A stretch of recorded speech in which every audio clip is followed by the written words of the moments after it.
Seja bem-vindo ao EBDrops, o podcast de ensino cristão da Igreja Batista de Vila Euro. Eu sou o Elder e a grandeza do poder de um homem é a medida da sua rendição, segundo William Booth. Oi, pessoal, tudo bem com vocês? Aqui é a Fátima. Quem entrega tudo nas mãos de Deus consegue ver as mãos de Deus em tudo.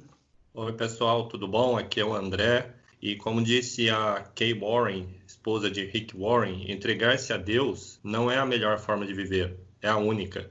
Muito bem, pessoal. Então estamos hoje aqui no EBDrops, episódio número 9. Nós terminamos o Forma, né? Então espero que, como nós, você também esteja em forma aí, né? Com o nosso conteúdo. E hoje vamos falar de rendição, porque o livro ele não para só no acróstico, né? Ele tem mais alguns capítulos adiante. E a gente vai cobrir hoje o tema rendição. E aí, eu queria começar já lançando aqui para a Fátima. Rendição, redenção, são palavras que às vezes até para falar a gente acaba misturando. Você pode diferenciar um pouco para a gente, só para a gente, de uma vez por todas, não ter mais essa confusão? Sim, vamos lá então. O caso da redenção foi um ato único de Deus, né? Deus enviou Jesus, que morreu na cruz, foi a obra libertadora do homem através do sacrifício de Jesus. Já a rendição tem a ver com a entrega do controle da vida da gente, né? Ela tem até uma conotação meio negativa, no caso de uma guerra, quando um povo subjuga o outro, né? Ou no caso de um policial que rende um bandido, né? E aquele bandido fica à mercê da vontade daquele policial. Mas só que no caso da rendição a Deus, que é o que nós vamos conversar hoje, só tem aspectos positivos, né? Porque você está entregando a sua vida, o controle das suas coisas nas mãos daquele que te criou, que te conhece, que sabe o que é melhor para você, né? Na rendição negativa, existe uma submissão imposta, uma obrigatoriedade, né? Você está subjugado. Mas na rendição a Deus, a entrega é voluntária. É fruto de uma decisão pessoal de ter a vida toda controlada por Deus. Obrigado, Fátima. E enquanto você falava, né, você explicava aqui pra gente, eu estava pensando que quando existe uma ameaça, como você falou, os exemplos que você falou, né, no caso de uma guerra, né, o povo que foi subjugado, no caso de um policial, né, que rende um bandido, ou mesmo no caso de um assalto, né, às vezes a gente se rende durante um assalto, o bandido vem com uma arma, você se rende. Todos esses casos você meio que não tem opção, né, porque você realmente está sob ameaça. E sendo a rendição a Deus algo voluntário, e aí eu queria perguntar para o André, eu imagino que não seja exatamente a coisa mais óbvia e fácil do mundo você voluntariamente render a sua vida a alguém. Como é que funciona isso? Como é que a gente, quais são os desafios, né? Como é que a gente lida com isso? Eu acho que o maior desafio é que desde pequeno, né? Desde que a gente nasce, a gente vive com a ideia de que a gente tem que ser suficiente, né? A gente tem que ser autossuficiente, a gente tem que correr atrás dos nossos sonhos, a gente tem que estudar, a gente tem que trabalhar. E isso vai criando na gente a característica de achar que não necessariamente precisa depender de alguém ou que precisa abrir a mão da vida da gente para ser feliz. A gente tem um versículo que eu gosto muito, que é o Salmo 37, onde o salmista convida, né, a pessoa a entregar o caminho ao Senhor, confiar nele e o mais tudo ele fará. Então, assim, viver com Cristo, viver de acordo com a sua vontade, mais cedo ou mais tarde você vai se deparar com a necessidade de abrir mão da sua vida, se render mesmo aos pés de Deus em todos os aspectos da sua vida. Como o André bem colocou, a gente entregar o controle da vida da gente para outra pessoa é algo bem difícil, né? Só para dar uma ilustração, quando eu viajo com Santiago dirige super bem, mas eu não consigo, durante a viagem, relaxar porque eu me sinto que eu tenho que estar olhando o que está acontecendo para estar ajudando ele na condução do carro, né? Agora, a mesma coisa é em relação a Deus. A intimidade com Deus, o conhecimento de Deus na prática, na experiência, não só o conhecimento por causa da leitura bíblica, por causa de um seminário, por causa da EBD, não, mas na experiência do dia a dia leva à intimidade, você saber quem Deus é, como ele age. E se fosse Deus no controle do meu carro, a minha postura talvez seria de descansar, né? Fechar os olhos e descansar, né? Paulo, ele fala muito disso, de entregar para Deus o controle da vida dele, né? E ele sabia viver feliz em qualquer situação, porque ele sabia quem estava no comando, né? Então, a intimidade leva adiante, né? O conhecimento é bom, você precisa ter o conhecimento, saber quem Deus é, porque aí você vai formar uma imagem de quem é esse Deus, né? Mas a questão de conhecer na experiência, na prática, como você faz isso? Você deixando nas mãos de Deus algumas coisas que fogem do teu controle. Porque a gente às vezes quer controlar o incontrolável, o amanhã. E o amanhã a gente não sabe nem se vai chegar, né? E aí descansar, experimentar aquela paz que Jesus fala, né? Uma paz que excede todo o entendimento, porque você sabe quem é que está dirigindo ali do seu lado, né? Você confia naquele que está na direção. Então, essa rendição que tira essa tensão da entrega, que te dá paz no coração, essa é a rendição total a Deus. E não é uma vez só, às vezes vão ser várias vezes durante o dia, você tem que fazer essa entrega.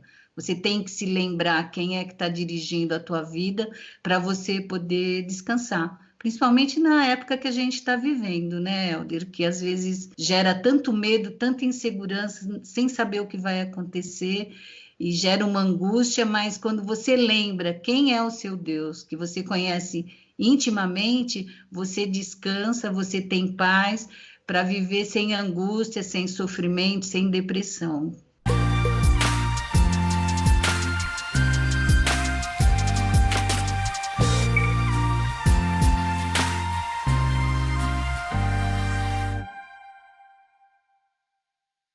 É verdade.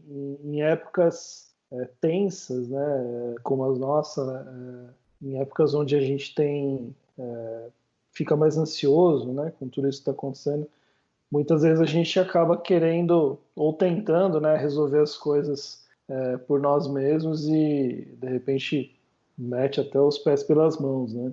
E enquanto vocês falavam, eu lembrei aqui de uma ilustração que o autor usa, e aí ele fala dele e da esposa mesmo, que eles gostam de correr, né? E aí ele fala sobre a esposa dele que se preparou para correr uma maratona, etc. Enfim.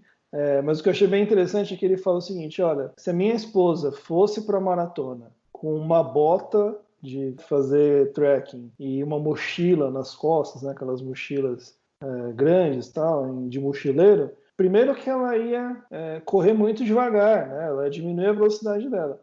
E segundo que ela poderia até mesmo se machucar, porque ela não está com o sapato adequado, etc. E aí, qual é o paralelo que ele faz? Que quando você não rende algo da sua vida a Deus, né? Quando você não entrega algo da sua vida para Deus, como se fosse um corredor, você pode ficar mais pesado, você pode ir mais devagar, você pode se machucar, porque você está levando coisa que você não deveria estar levando, você está cuidando de coisas que você não deveria estar cuidando. Então esse paralelo eu achei bem interessante. O André, ele tem um paralelo também sobre o carro, André. Como é que é esse paralelo? Conta pra gente. É que eu lembrei quando a Fátima estava comentando, né, que eu li, eu não lembro quem é o autor, que ele disse o seguinte, que uma criança, quando ele entra no carro para passear de férias com o pai, com a mãe, ele não se preocupa em quem está dirigindo, nem se a pessoa que está dirigindo sabe dirigir, ele apenas se importa na emoção da viagem. E o que acontece? Talvez seja esse o tipo de relacionamento que a gente tem que ter com Deus, né? A partir do momento em que a gente aprende a confiar que Deus é como nosso pai e nossa mãe, a gente consegue se colocar no lugar da criança. O problema é que a gente se torna adulto e esquece um pouquinho da sabedoria que as crianças tinham, né? Sim, eu li um texto de Tiago, eu gosto muito do livro de Tiago, né? Tem pessoas que falam que ele não é espiritual, que ele é, né? Tem algumas controvérsias sobre o livro de Tiago, mas eu gosto muito dele por causa dessa praticidade mesmo, né? E lá em Tiago 4, ele chama esse desejo de controle de vã jactância, né? Um termo mega difícil que nada mais quer dizer do que um orgulho, uma soberba de quem está no controle da própria vida, o que é uma mentira. A gente não está no controle de nada, né? Ele fala que, ao contrário, a gente deveria fazer, sim, nossos planos, mas se Deus quiser, né? Se Deus quiser, nós vamos fazer isso, fazer aquilo, né? Paulo, quando quis ir pregar na Ásia, se planejou todo e o Espírito Santo disse, ó, Deus está falando aqui que não. Então, a gente ter essa visão de que nada depende só da gente. A gente vai fazer o nosso melhor, mas sempre sabendo que é Deus que está no controle.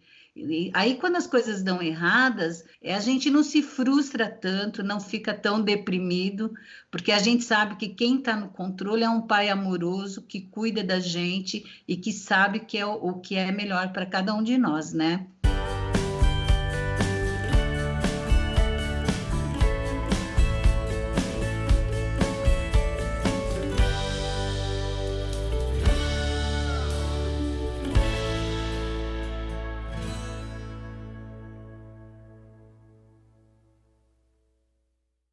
Muito bom, gente. Um pouquinho já caminhando para o final, mas de um ponto aqui muito importante, é que é o seguinte, quando a gente fala de se render, né, e render a Deus, eu devo render tudo, né, tudo da minha vida. Só que falar para alguém assim, tudo, né, isso aqui é tudo, tudo é tudo, né, fica aquele negócio um pouco vago. E aí eu queria perguntar para vocês dois, eu acho que pode começar pelo André, que áreas, como que a gente pode ver se a gente ainda tem áreas da vida que a gente não rendeu a Deus, o que fazer em relação a isso?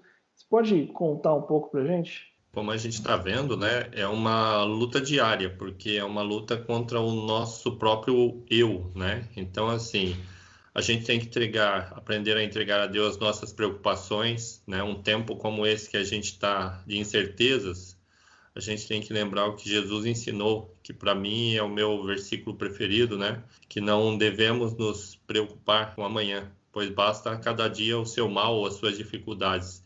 Jesus falou isso no Sermão da Montanha, né? Então eu acho importante a gente confiar e fazer essa análise todo dia, de manhã, sua primeira oração, entregar as suas preocupações do dia a Deus. Entregar as suas feridas, né, as feridas, principalmente feridas emocionais, né, feridas que muitas vezes você tem que tratar com o psicólogo, com o psiquiatra, mas lembre-se, Jesus é o médico dos médicos, né, ele te criou e ele deixou bem claro em inúmeros textos, né, que ele te sara, ele cura, ele te salva, ele te guarda, né, então a gente tem que também pensar em entregar os nossos erros do passado, né? A gente tem uma convicção que a gente pecou, que a gente magoou às vezes as pessoas, né? E é uma coisa interessante que, assim, o nosso inimigo, ele vai sempre ficar querendo cutucar as nossas feridas do passado, né? E a gente não deveria fornecer para ele mais ferramentas do que ele já tem para fazer o mal para a gente. Então, assim, se surgir algum sentimento de culpa de um pecado ou de um erro que você cometeu para alguém e você já pediu perdão, então é importante reconciliar, pedir perdão a Deus, né? Sempre que esse sentimento de culpa aparecer, você tem que falar, não, espera aí, eu já pedi perdão, eu já fui perdoado por Jesus. Então, são alguns aspectos, né? Temos outros aspectos também que a gente pode analisar como entrega diária necessária para a vida da gente. A gente pode falar, inclusive, das nossas fraquezas, né? Que tem coisas que a gente luta diariamente, parece que é algo que está ali incutido na gente, está grudado ali na gente, a gente não consegue se libertar, né? Então, pedir para Deus agir nas nossas fraquezas, entregar para Ele as nossas fraquezas, né? Eu aprendi com a Rosa Bianchi, que foi minha professora, que a gente, quando conversa com Deus, a gente deveria conversar de modo audível, falar mesmo, não só na mente, mas verbalizar, né? Então, não só falar assim, Senhor, me ajuda nas minhas fraquezas, mas falar, Senhor, eu não consigo perdoar tal pessoa. Senhor, eu não consigo parar com esse vício, porque aí você ouvindo, você se expressando para Deus, parece que dá um efeito diferente do que ser só na mente, né? E Paulo falava que nas fraquezas é que Deus age. Porque quando é teu ponto forte, às vezes a gente até dispensa Deus, né? Mas na fraqueza, quando você vai enfrentar alguma coisa mais difícil, você saber que Deus está ali do teu lado é muito bom, né? Seus sonhos, seus desejos, aquilo que você almeja, quando você está na direção de Deus, mesmo que aquilo não venha a se realizar, é tão interessante porque Deus, ele alinha os teus sonhos com os sonhos dele, né? Tem muita questão do jejum, que às vezes tem gente que faz jejum como se fosse promessa, né? Eu vou parar de comer chocolate para o senhor me dar tal coisa, uma barganha, né? E o jejum, ele tem um efeito bem diferente, né? Quando a gente coloca um assunto e jejua sobre ele, Deus alinha o teu sonho, o teu projeto, os teus planos, de acordo com o projeto dele. Ele vai trabalhando de uma tal forma que, se for diferente o que ele tem para você, ele muda o teu coração. A gente não muda Deus. Deus é imutável, mas ele alinha, né, os propósitos dele com aquilo que a gente está fazendo. A gente viu muito isso no Forma, né? O Forma dá uma pincelada sobre isso. E quando você se rende a Deus, ele faz isso por você. E você entrega ali no altar e ele vai alinhar, né? O sonho que você tem no coração, ele vai ser lapidado por Deus, vai ser alinhado com aquilo, com o propósito dele para a sua vida. Amém. É interessante você falar do jejum, que eu estava pensando aqui que o jejum dá um bom podcast, hein? A gente pode pensar em gravar Verdade. né? Tem bastante entendimento cruzado, bastante Verdade. mistura, bastante... vamos pensar aí para frente a gente fazer um podcast sobre jejum.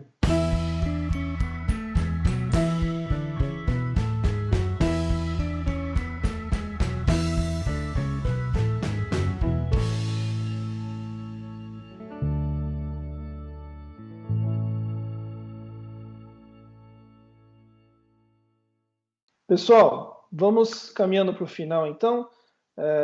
Eu gostaria de deixar uma última mensagem aqui para vocês. É uma frase do C.S. Lewis, onde ele fala o seguinte: quanto mais nós tiramos nós mesmos do caminho e deixamos Deus tomar conta, tomar a frente, mais nós nos tornamos nós mesmos.